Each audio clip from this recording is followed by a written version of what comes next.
اعلی حضرت عظیم البرکت الشاہ امام احمد رضا فاضل بریلوی ارشاد فرماتے ہیں، ہے قول محمد قول خدا، فرمان نہ بدلا جائے گا، بدلے گا زمانہ لاکھ مگر قرآن نہ بدلا جائے گا۔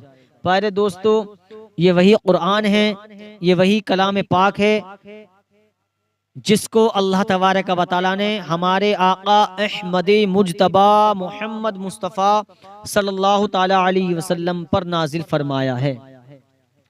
اسی قرآن کے اندر تمام نبیوں کا ذکر ہے، اسی قرآن کے اندر نیک بندوں کا ذکر ہے، اسی قرآن کے اندر نبیین کی اسی قرآن کے اندر نبیین کا ذکر ہے، اسی قرآن کے اندر صدیقین کا ذکر ہے، اسی قرآن کے اندر صالحین کا ذکر ہے، اسی قرآن کے اندر شہداء کا ذکر ہے، اسی قرآن کے اندر کربلا والوں کا ذکر ہے، اسی قرآن کے اندر تمام جنت کا ذکر ہے، دوزخ کا ذکر ہے۔ یہ وہی کلام ہے جس کو پڑھنے میں لطف آتا ہے، یہ وہی کلام ہے جو ہمارے آقا پر نازل ہوا ہے۔ اس قرآن کو پڑھنے میں بڑا مزہ آتا ہے۔ اللہ تعالیٰ نے اسی قرآن میں شفا رکھی ہے، اسی قرآن میں رحمت رکھی ہے، اسی قرآن میں برکتیں رکھی ہیں۔ بندہ پڑھ کر دیکھے، قسم خدا کی بندہ پڑھ کر دیکھے، اگر دل بے چین ہو تو وضو کرو، مصلی بچھاؤ، قرآن کی تلاوت شروع کر دو، قسم خدا کی تمہارے دل کو بھی سکون پہنچے گا اور تمہاری نیکیوں میں بھی اضافہ ہوگا۔ یہ وہی قرآن ہے جس کو پڑھنے میں لطف آتا ہے، یہ وہی قرآن ہے پیارے دوستو جس کو ہم نماز میں پڑھتے ہیں۔ اس قرآن کو اس طرح پکڑ لو، اس طرح پکڑ لو اس قرآن کو جس طرح ماں اپنے بچے کو گود میں بہت محبت کے ساتھ کھلاتی ہے۔ اس قرآن کی تلاوت کا ساتھ پکڑ لو۔ میں تو یوں کہتا ہوں کہ قرآن کا تم دامن پکڑ لو۔ قرآن ایک ایسی عظمت والی چیز، اگر ہم ایک حرف پڑھیں تو اللہ تعالی ہم کو 10 نیکی عطا فرماتا ہے۔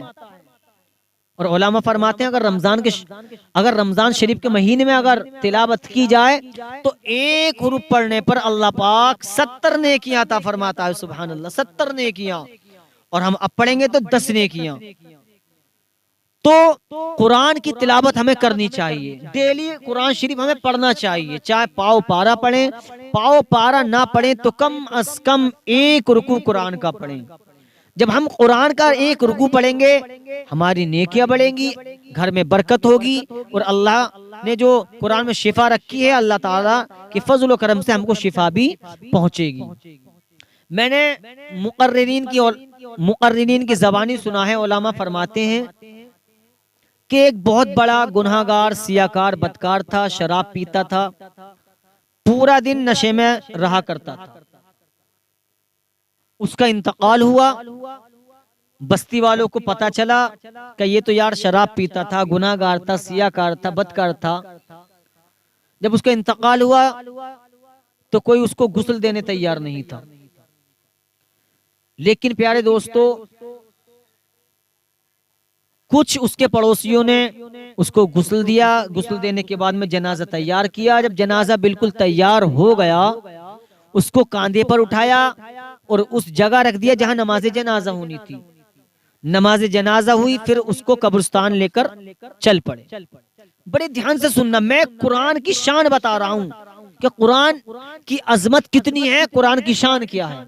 آج جو ہم نے گھر میں قرآن کو رکھ دیا ہے ہمیں احساس تک کا نہیں ہوتا، نماز ہم پڑھتے نہیں، قرآن کھول کر ہم دیکھتے نہیں، ہمیں کیا پتا قرآن پر دھول جماتی ہے۔ یا تو ہماری مسلم بہنیں یا ہمارے مسلم بھائی یا تو رمضان کے مہینے میں زیادہ تلاوت کرتے ہیں یا کسی کے تیجا وغیرہ میں۔ قرآن پڑھو، ڈیلی پڑھو، چاہے ایک رکوع پڑھو۔ میں عرض کر رہا تھا کہ قرآن کی شان بتانے لگا ہوں۔ جب اس کو قبرستان میں لے جایا گیا اس کو قبر میں رکھ دیا، جو گناہگار تھا اس کو قبر میں رکھ دیا۔ قبر میں رکھنے کے بعد میں جب تختے لگا دیے گئے، مٹی دے دی گئی، مقررین فرماتے ہیں، علماء فرماتے ہیں کہ جب دعا وغیرہ سے فارغ ہو گئے تو سب قبرستانوں سے آنے لگے، پلٹنے لگے، تو اس قبرستان میں مشک و عنبر کی خوشبو آنے لگی۔ پورا قبرستان خوشبو سے مہکنے لگا، پورا قبرستان خوشبو سے مہکنے لگا۔ جتنے لوگ واپس آئے تھے سب پلٹ گئے کہ یہ خوشبو آئی کہاں سے؟ جیسے ہی جس شخص کو ابھی دفن کیا تھا اس کی قبر کے پاس جا کر مٹی اٹھائی تو اس مٹی سے بھی خوشبو آ رہی تھی، اس قبر سے خوشبو آ رہی تھی۔ لوگ واپس آئے، سیدھے اس کے گھر گئے، اور گھر جانے کے بعد ایک اس کی نوجوان بیٹی تھی، کہا بیٹی یہ بتا کہ تیرا باپ کیا کیا کرتا تھا، تیرا باپ ایسا کون سا عمل کرتا تھا؟ کہا کیا ہوا؟ کہا جب ہم نے تیرے باپ کو قبر میں رکھ دیا، تختے لگا دیے، مٹی دے دی گئی، جب ہم واپس آنے لگے تو پورے قبرستان میں مشک و عنبر کی خوشبو آنے لگی، پورے قبرستان تو خوشبو آنے لگی۔ بیٹی بتا تو صحیح ایسا کون سا عمل تیرا باپ کیا کرتا تھا؟ ہم نے تو کبھی اس کو اچھا عمل نہیں کرتے دیکھا، وہ تو شراب میں دھت رہتا تھا، نشہ کرتا تھا، گناہگار تھا، سیاہکار تھا، لیکن ایسا کون سا عمل کرتا تھا کہ اس کی قبر سے خوشبو آنے لگی؟ بیٹی نے کہا، بڑے توجہ سے سننا پیارے مسلمانوں، جو آج ہم نے قرآن کو طاقوں میں رکھ دیا ہے، پھر ہم یہ کہتے ہیں ہمارے گھروں میں برکت نہیں ہو رہی، ہمارے گھروں میں برکت کیوں نہیں ہو رہی، ہمارے گھر میں برکت نہ جانے کہاں چلی گئی۔ سنو، یہی نتیجہ ہے کہ آج ہم نے قرآن کو طاقوں میں رکھ دیا ہے، قرآن کو پڑھنے دیکھنے تیار نہیں ہے، پڑھنے تیار نہیں ہے، قرآن کو دیکھنے تیار نہیں۔ اس بیٹی نے کہا مجھے اور تو کچھ یاد نہیں، ایک بات یاد ہے، اپنے باپ کی ایک بات یاد ہے۔ کہا بیٹی کیا؟ کہا میرا باپ قرآن شریف پڑھا ہوا نہیں تھا۔ کہا پھر کیا ہوا؟ کہ جب میرا باپ نشے کی حالت سے باہر آتا تھا، جب اس کا نشہ اتر جاتا تھا تو وہ نہاتا تھا، غسل کیا کرتا تھا، پاکی حاصل کیا کرتا تھا، اور وہ جو قرآن رکھا ہے سامنے اس کو اٹھاتا تھا، اور اٹھانے کے بعد میں کبھی اپنی آنکھوں سے لگاتا تھا، کبھی سینے سے لگاتا تھا، اور یہ کہتا تھا یا اللہ کاش میں قرآن پڑھا ہوا ہوتا تو میں تیرے قرآن کی تلاوت کرتا۔ پیارے مسلمانوں، یہاں سے سبق کیا ملا؟ سبق یہ ملا کہ جو قرآن پڑھا ہوا نہیں ہے، جس نے قرآن نہیں پڑھا اس نے خالی چوما، تو چومنے کی برکت سے، قرآن کو دیکھنے کی برکت سے، اس کو سینے سے لگانے کی برکت سے یہ عالم ہے کہ قرآن پڑھنے والے کی عظمت بعد میں ہے جو قرآن پڑھا ہوا نہیں ہے۔ جس نے قرآن چوما، جس نے قرآن کو سینے سے لگایا، تو اللہ تعالیٰ جب اس کی قبر میں خوشبو پیدا فرما سکتا ہے، مشک و عنبر کی خوشبو پیدا فرما سکتا ہے، تو بتاؤ جو قرآن کی تلاوت کرنا جانتا ہو، جو قرآن کی تلاوت کرتا ہو تو اس کا عالم کیا ہوگا۔ میں نے بتایا جو قرآن میں ہے وہ حق ہے، جو قرآن میں لکھا ہوا ہے وہ حق ہے۔